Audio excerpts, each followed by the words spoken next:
Hello, hello, welcome back. Last we left off, Legosi encountered a big snake while he was doing laundry, so that's pretty much the gist of what happened last chapter, so let's just get on to chapter 55. Eve has eaten the apple. So, Legosi's come face to face with the giant's rattlesnake in the laundry room. What? What do you mean? Why do you know me? You're far too unaware of your surroundings, I'm afraid. Legosi is confronted by a big snake. Yes. Very big snake. Is this, now that I get a closer look, is this a female? The only reason I say that, like, it's hard to identify it, right? If it's a male or female, but the only thing that could give me like an inkling of the sex of this snake right here is, just a small, these eyelashes, right? Either the snake has very big eyelashes, or this is just to like show that it's feminine, right? That's just my inkling to think. Let's see. In all of my time I spent watching you, I felt something. Oh, sorry. Could you hold on?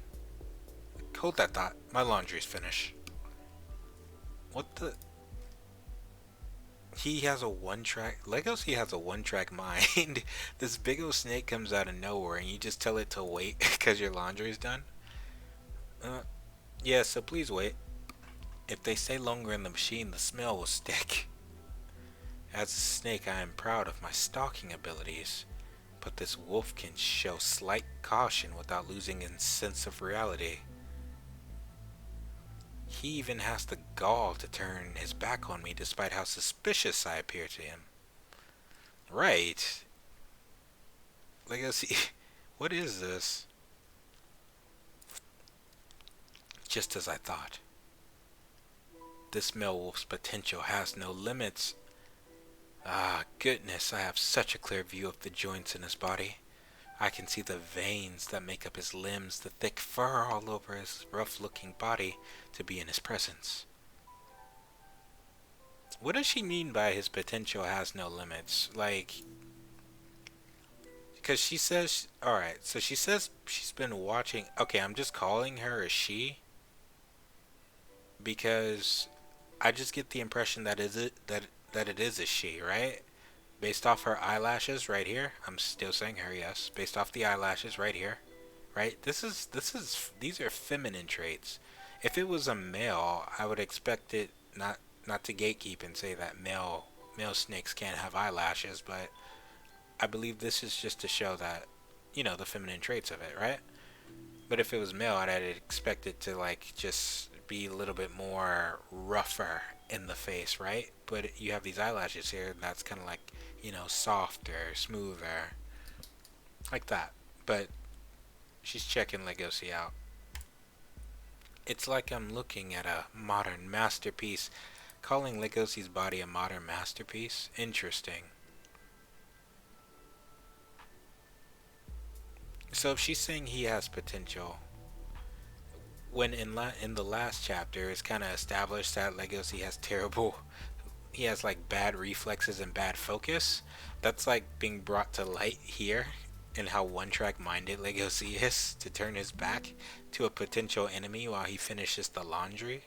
That's just hilarious, but that's pretty much in line with Legosi's character. He's kind of absent minded at times. So what do you mean that you've kept your eye on me? Who are you exactly? I seem to have dropped my hat when I fell on the floor. How rude of me. It has been many years since I approached a student in this fashion. I am the one and only security guard in this school. My name is Rokume. And Rokume means six eyes in Japanese. Okay, cool. So her name fits perfectly with her character design, and Rokume. That is a feminine name. So my suspicions are correct about her being a female. Either it's Rokume or Rokume, but I'm gonna say Rokume because that makes the most sense. Alright. She's getting all like hot and bothered looking at Legacy. Might be his biggest fan, I don't know. A security guard? I didn't know we had one in this school. That's pretty freaking bad. Wait, I just noticed that too. I think I brought that up in the first couple chapters. I was like, during events, like students and stuff fighting, like, between carnivores versus carnivores or carnivores and herbivores, outside of the police and security outside of school, which we've only seen security at the train station when Legoshi was running away with Haru, but in the school, we've never seen security whatsoever. I just thought that was kind of odd. Anyway, during the drama club's spring performance, I was hiding at the ceiling, keeping an eye out for suspicious behavior. On the second day of the performance, the audience, me included, were enchanted by the devilish radiance of a certain actor. His act left me speechless. Your act, that is. Ah, the stage play. So she was there when Legacy lost his shit on Bill. Unjustly, I might add. I like. I'm very protective of Bill, right? Because it's so easy to see Bill as a villain, but we got a little more insight into Bill as a character. Like, I liked Bill since I saw him in chapter 1, but we got a little bit more insight into Bill as a character, but I can't find it in me to really hate Bill just because, unlike Legacy, who's still trying to understand himself, at least Bill is honest about what he is, and he accepts it, right? Anyway, continuing on. Every time they bring up Bill, it's kind of a sore spot. So let's see. Oh shoot, that takes me back. Well, I wasn't acting, I was just suffering from temporary insanity. I love that Legacy can say that now. I know.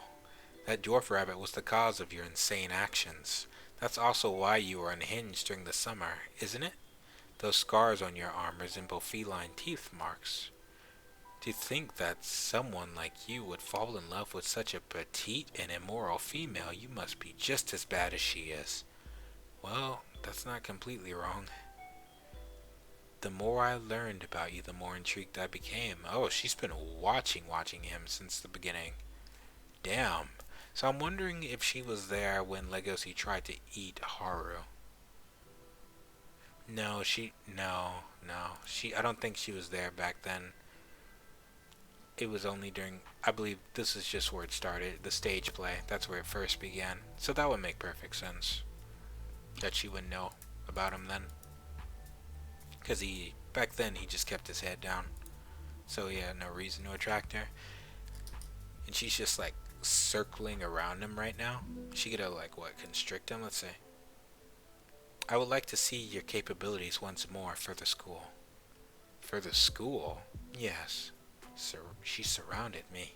An animal of your caliber shouldn't be hiding from the public. It's a waste of potential.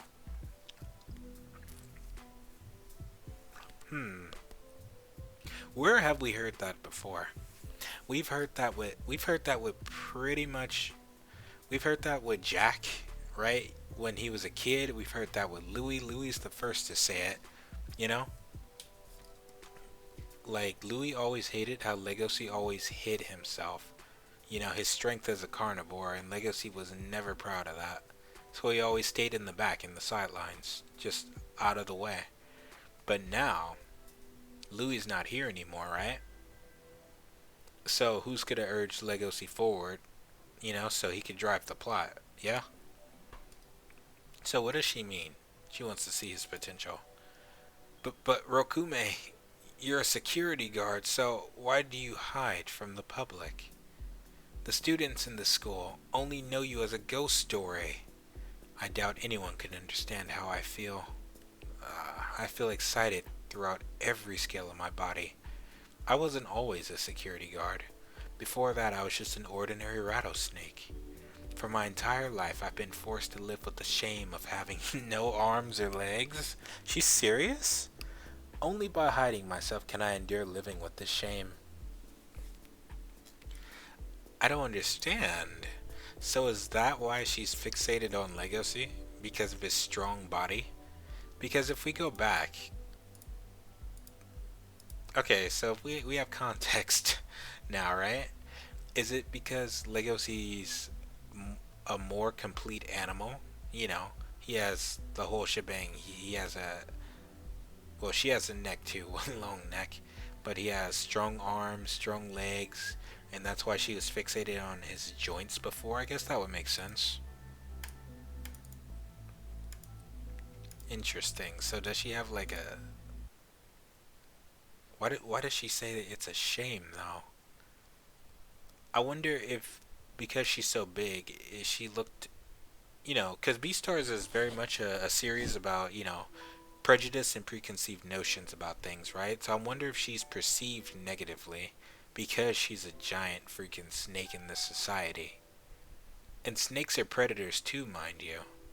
So I wonder if they're looked down upon negatively.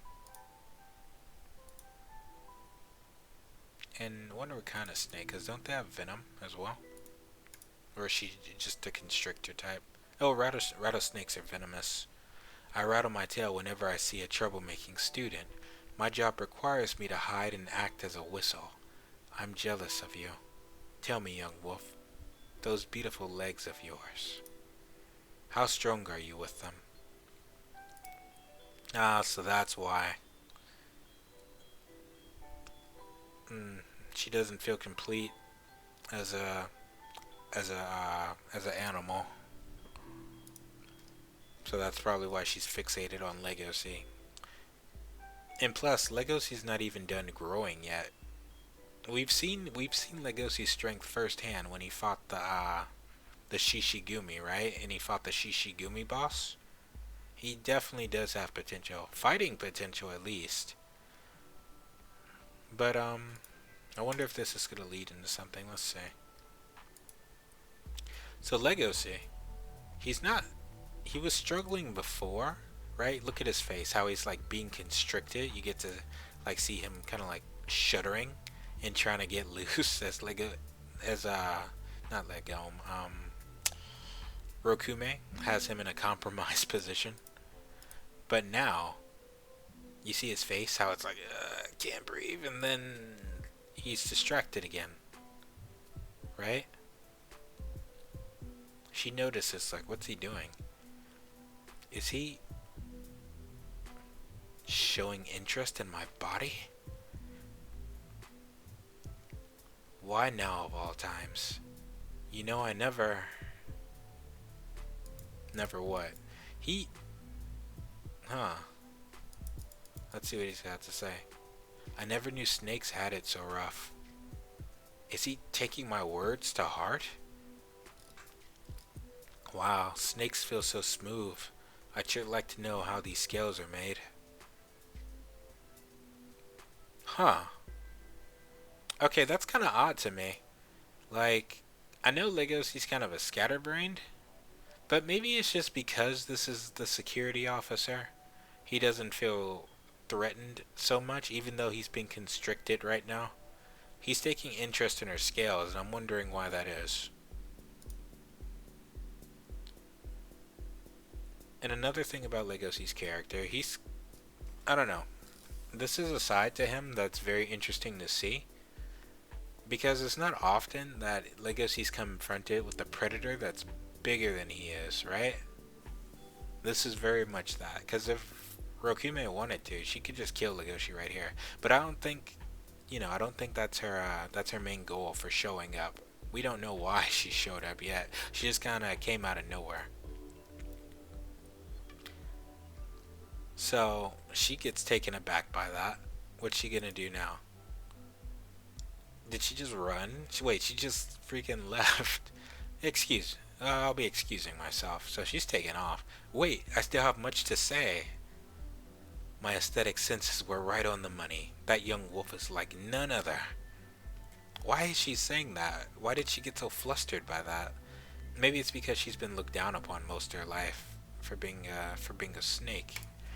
But something to note about Legosi's character that I really like, he did take her words to heart. He was actually listening to her instead of seeing her as a monster. That's something that was apparent in Legosi since chapter 8 when he met Haru. Legosi is still very much an innocent character. He kind of just sees things for how they are, and he takes time to empathize with people as well. like he's doing it with Rokume. So I think that's pretty cool that he's being pretty consistent as a character over here.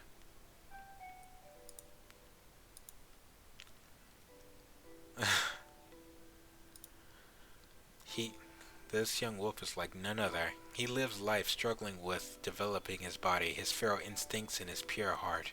I want to put my faith in him. Chase me, young wolf. You have what it takes. I know you do.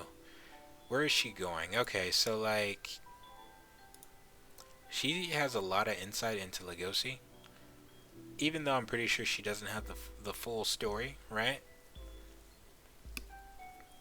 But she knows he's struggling with this feral instincts and his pure heart and his developing body because he's still young. He's like 17. So notice where she's going, right? This looks like a familiar scene. We've seen this scene before, right? I have a I have an idea of where Rokume may be going right now. We're going through the hallways. She's probably leading him to where Tim died. That would make thematic sense. Based off of where we went from chapter 54, it makes sense for them to, no, 53, it would make sense, at the All Organisms Council meeting for the next Beastar, it would make sense that we would go back to where it all started. The first scene in chapter 1. Yep, exactly. Right here. Right where Tim died. Well, he didn't die exactly right here, but this is where his killer busted down the door and he got eaten inside this room. I'm shocked that they haven't fixed this room yet, because that's a whole classroom that's not being used. It's like, what, a lecture hall in there? And they still come and they leave flowers for him as well.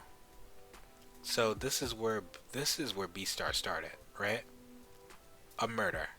And it looks like we're going back.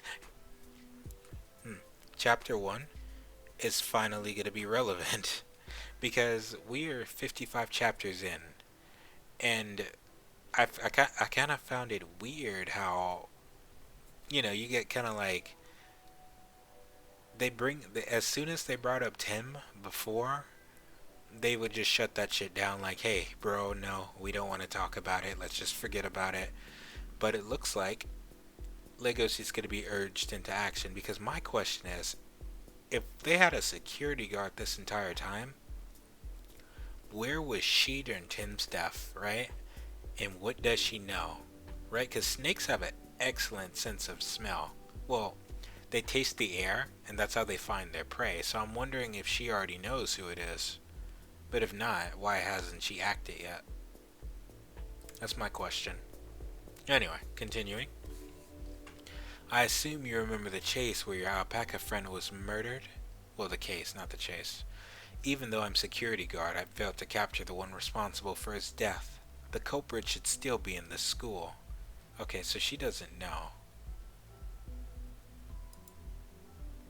Man, this is sad. Just thinking back to chapter 1, how Tim died. It was someone he knew, right? A friend, I'm guessing.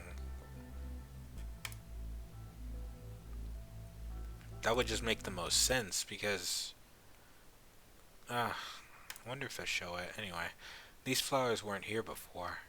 Wait, was it? I'm sorry. As a security guard and a fan of yours, I won an encore in this school. So these flowers. So even though Louis the only one that comes by, like, more than anyone, and he leaves flowers. So, and let's not forget, Tim's death affected Louis, like, pretty harshly as well. When Louis found out that Tim died, he didn't take it well. He pushed himself, like, to the brink during that performance to prove a point, right? Even though it was never said, based off of what we know about Louis, it was heavily implied, right? And based off of Louis's action, he came here just about every day to leave flowers. So, yeah. Louis. Okay, so I was right. Louis did leave flowers again, yep. So, you're telling me to find the culprit. Louis, why don't you ever... Oh, so it's a flashback? why don't you ever utilize your own strength? So Rokume says, I wouldn't blame you for hesitating. This must be the first time you've been told to do something based on your strength. No. No, it's not. Well, no, actually, Louis the first one that urged Legosi to use his strength before, right? I mean, of course, he gave him the order to bite him, but technically, I would say the first time Legosi utilized his own strength of his own accord was when he took the initiative himself as a carnivore and a gray wolf to go save Haru. And that was a huge turning point for his character because if we notice now, Legosi, he's not the. I'd say this is a very different character from the Legosi we were introduced in Chapter 1. Right? He seems much more comfortable with himself, right? He's coming into his own like as a fully realized character pretty soon. I'd say he's not quite there yet, but as we get more and more revelations about Legosi, I don't know, man. He's just one of those. He's just a relatable protagonist, and I can't wait to see more of it. So, let's see. There was this time when an upperclassman of mine told me that I should utilize my strength. I don't want this apology. Wait, I don't want his apology to be for nothing. Yep, and he was talking about Louis. To succeed where Louis failed, Legacy vows to find the culprit. Okay. So, yeah. So, I was right. So this is how we're going to do it. I believe I said in chapter 54, at the end of the review, that Legosi needs a reason, right, to jump into action. And because this is about Tim, one of Legosi's closest friends, Legosi has a reason to get involved now, right? So, alright, so Legosi doesn't even know it right now, but he's actually in the running to be the next Beastar. If anything, I'd say Legosi is a character that very much he reminds me of Monkey D. Luffy in a way, like how he kind of just backs up his words with his actions, right? He's very much an action first character, despite how like introspective he is. So that's it. That's the end of chapter 55. This doesn't seem like it's the end, but I can't wait to see what chapter 56 has in store. Until then, I will see you then.